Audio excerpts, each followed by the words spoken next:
Ungkapan yang diterjemahkan itu memiliki arti yang sangat penting bagi kawan-kawan disabilitas seperti tunarungu dan tunawicara untuk memahami informasi yang tengah ditayangkan itu. Lalu seperti apa sebenarnya bahasa isyarat bermula? Untuk itu asal muasal akan mengajak Anda menelusurinya dalam jelajah waktu dan cerita. Pernahkah Anda membayangkan bagaimana hidup tanpa kemampuan berkomunikasi? Tentu akan terasa sulit, bukan? Anda mungkin akan memaksimalkan potensi berbahasa dengan gerak tubuh seadanya seperti mengangguk atau mengangkat jempol sebagai penanda setuju, juga menggelengkan kepala hingga menggerakkan telapak tangan untuk menolak sesuatu. Ya, itu bagian sederhana dari gestur umum dalam berbahasa. Akan tetapi bagaimana jika situasi yang terbatas akibat kekurangan fisik yang dimiliki membuat Anda tidak bisa menyampaikan maksud pada orang lain? Nah, atas kondisi itu sebuah metode alternatif pun digagas dan disebut sebagai bahasa isyarat yang dipresentasikan bagi penggunanya, terutama bagi kawan-kawan kita dengan keterbatasan pendengaran dan berbicara. Lantas bagaimanakah perjalanan dari bahasa isyarat sebelum menjadi salah satu metode penting dalam tata cara berkomunikasi di era modern saat ini? Berikut sejarahnya. Bahasa isyarat mengalami perkembangan yang cukup pesat. Awalnya bahasa isyarat diajarkan pada abad ke-16 oleh seorang dokter yang berasal dari Italia, yaitu Geronimo Cardano, di mana ia menyadari bahwa penyandang tunarungu mampu memahami simbol-simbol dengan mencocokkan pada sesuatu yang sering mereka lihat. Semula Dr. Cardano memiliki anak yang mengidap tunarungu, kemudian ia mendapatkan pemahaman mengenai bahasa isyarat ketika mengajarkan tulisan pada anaknya. Dari situlah ia pun menyadari bahwa pemahaman yang dimiliki sang anak sama seperti anak normal lainnya. Kemudian pada tahun 1775, seorang kepala biara bernama Charles Michel DLP dari Paris mendirikan sekolah gratis pertama bagi penderita tunarungu, di mana dalam sekolah tersebut ia mengajarkan kepada para penyandang tunarungu untuk berkomunikasi dengan gerakan, tanda jari, tangan, dan membentuk huruf menggunakan jari. Saat ini bahasa isyarat terus mengalami perkembangan, tak hanya di Eropa, di Indonesia ditandai dengan munculnya SIBI atau Sistem Isyarat Bahasa Indonesia dan Bisindo yaitu Bahasa Isyarat Indonesia. Di mana metode bahasa isyarat ini merupakan adaptasi dari bahasa isyarat American Sign Language dan SIBI digunakan dalam pengajaran di sekolah luar biasa untuk penyandang disabilitas tuli. Sementara itu, Bisindo merupakan bahasa isyarat yang dikembangkan oleh penyandang disabilitas tuli melalui Gerakan Kesejahteraan Tunarungu Indonesia. Kemudian Bisindo sendiri muncul secara alami dalam budaya Indonesia dan praktis digunakan dalam kehidupan sehari-hari. Oleh karena itu, Bisindo memiliki beberapa variasi di tiap daerah.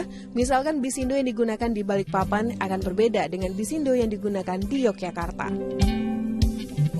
Perbedaan bahasa isyarat Bisindo dan SIBI yang cukup terlihat adalah Bisindo menggunakan dua tangan untuk mengisyaratkan abjad, sedangkan SIBI hanya menggunakan satu tangan saja.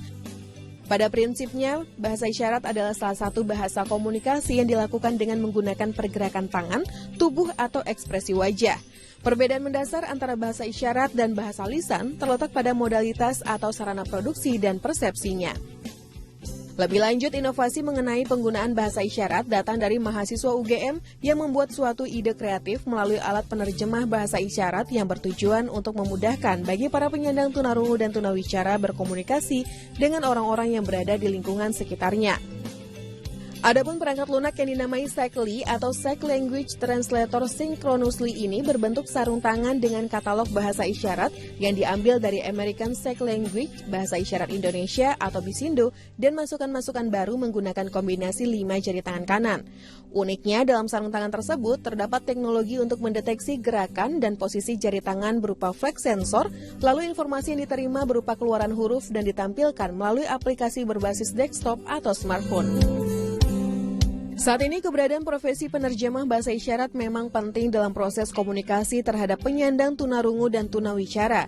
Hingga tak heran jika dalam serba-serbinya terdapat sejumlah fakta menarik bagi seseorang yang berprofesi sebagai penerjemah bahasa isyarat. Apa sajakah itu? Pertama, Anda dapat belajar dari sesama teman-teman tuli. Bagi Anda yang ingin belajar bahasa isyarat, perlu mengenal lebih dulu abjad dasar bahasa isyarat. Biasakan sesering mungkin untuk berinteraksi dengan teman-teman tuli itu sendiri, karena dengan begitu mengimplementasikan ilmunya menjadi lebih efektif dan efisien. Untuk itu, Anda dapat memulainya dengan mengenal beberapa komponen dasar seperti huruf dalam bahasa isyarat berikut ini. A, B, C, D, E. F, G, H, I, J, K, L, dan seterusnya. Bagaimana? Mudah bukan? Dan teknik ini bisa Anda praktekkan berulang agar mudah diingat dan diterapkan. Hal menarik lainnya jika Anda memilih untuk berprofesi sebagai juru bahasa isyarat ialah bisa bertemu tokoh-tokoh tertentu, bahkan bisa keliling dunia. Tidak banyak orang mengetahui bahwa di zaman sekarang ini profesi sebagai penerjemah bahasa isyarat amat dibutuhkan dari berbagai sektor. Mungkin Anda sering melihat para juru bahasa isyarat mendampingi tokoh dunia sebagai penerjemah apa yang disampaikannya agar bisa dipahami oleh kawan-kawan di berbagai belahan dunia yang menjadi pengguna bahasa isyarat. Sebuah fakta menarik juga datang dari pasangan Amanda dan Tonan. Keduanya merupakan suami istri pengguna bahasa isyarat yang telah menikah dan memiliki anak. Pasangan yang selalu terlihat kompak ini memutuskan untuk mengarungi bahtera rumah tangga karena merasa cocok satu sama lain dan senantiasa menjalin komunikasi dengan baik melalui bahasa isyarat.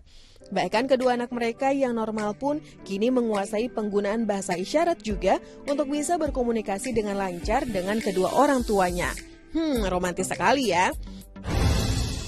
Kisah pernikahan pasangan pengguna bahasa isyarat juga datang dari Jawa Tengah, yaitu Ovik dan Bagus, di mana keduanya melangsungkan ijab kabul yang didampingi oleh juru bahasa isyarat yang bertugas menerjemahkan seluruh rangkaian prosesi sakral tersebut.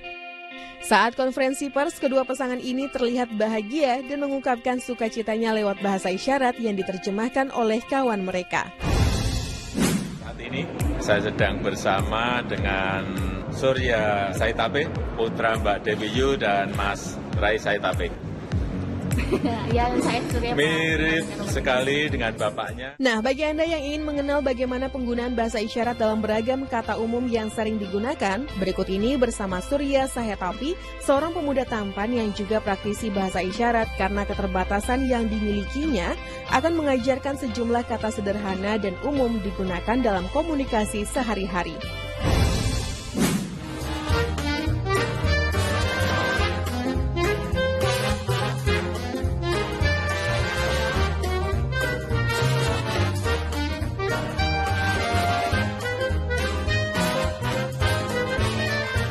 Bagaimana? Tidak sulit kan? Anda hanya perlu mencoba dan mempraktekannya jika bertemu dengan pengguna bahasa isyarat ya. Tak hanya Anda, sebab rupanya Presiden Republik Indonesia Joko Widodo juga antusias untuk belajar bahasa isyarat loh. Hal ini dilakukan beliau guna memahami cara berkomunikasi dengan baik ketika nantinya bertemu dengan kawan-kawan tunarungu dan pengguna bahasa isyarat lainnya sesaat menjelang pembukaan para games pada 2018 lalu. Itulah serangkaian informasi mengenai sejarah dan serba-serbi menarik mengenai bahasa isyarat. Semoga bermanfaat ya pemirsa.